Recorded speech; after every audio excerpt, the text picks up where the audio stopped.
10,000 నుంచి 20,000 వరకు అవుతుంది.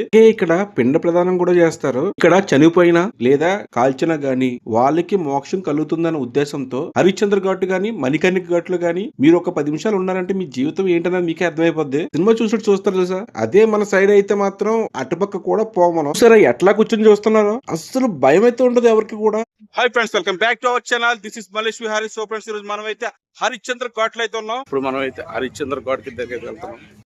ఈ వీడియోలో మనం హరిశ్చంద్ర ఘాట్ లో శవాన్ని ఎలా కాలుస్తారు, అసలు ఈ ఘాట్ కి సత్య హరిశ్చంద్ర అని పేరు ఎలా వచ్చింది, అన్ని విషయాలు ఈ వీడియోలో మాట్లాడుకుందాం. కాశీలో రెండు చోట్ల మాత్రమే దహన సంస్కారాలు జరుగుతాయి. ఒకటి మణికర్ణిక ఘాటు, ఇంకొకటి హరిశ్చంద్ర ఘాట్. గురువుకి ఇచ్చిన మాట తీర్చడం కోసం తన రాజ్యాన్ని ఆఖరికి తన భార్యను కూడా అమ్ముకొని ఒక కాట కాపరిగా ఇక్కడ ఉన్నటువంటి శ్మశానంలో పనిచేయడం జరుగుతుంది. సో దాని వల్లే ఈ ఘాటుకి సత్య హరిశ్చంద్ర అని పేరు వచ్చింది.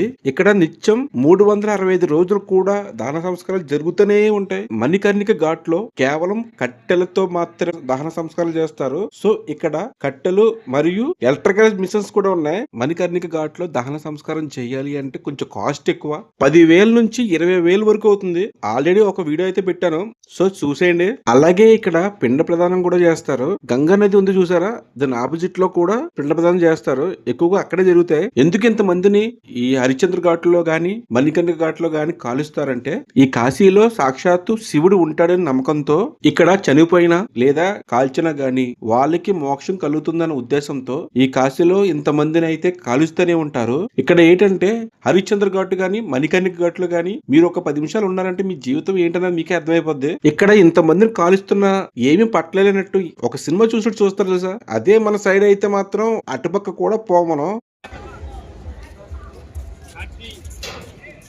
చూసారా ఎట్లా కూర్చొని చూస్తున్నారో? అస్సలు భయం అయితే ఉండదు ఎవరికి కూడా. చూడడానికి ఎక్కడి నుంచో వస్తారు. అలాగే ఫారినర్స్ కూడా ఇప్పుడే ఫ్రెష్ గా బాడీ అయితే వచ్చింది.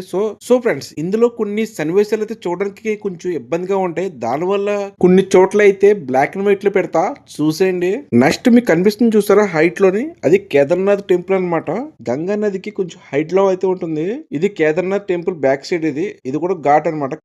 ఇదే కేదార్నాథ్ టెంపుల్. ఇప్పుడు మనం కేదార్నాథ్ టెంపుల్ బ్యాక్ సైడ్ అయితే ఉన్నాం. ఇదంతా కూడా కేదార్నాథ్ ఘాట్ అనమాట. ఇక్కడ ఎక్కువగా మధ్యాహ్నం టైంలో పిండ ప్రదానం బాగా చేస్తారు. పిండ దానం చేయడానికి 1000 రూపాయల నుంచి 1500 రూపాయలు చార్జ్ చేస్తారు. అంతే కదా మాయా. ఇక్కడ దహన సంస్కారాలకి ఉపయోగించే పవిత్రమైన అగ్ని తరతరాలుగా వెలుగుతూనే ఉంటుందంట.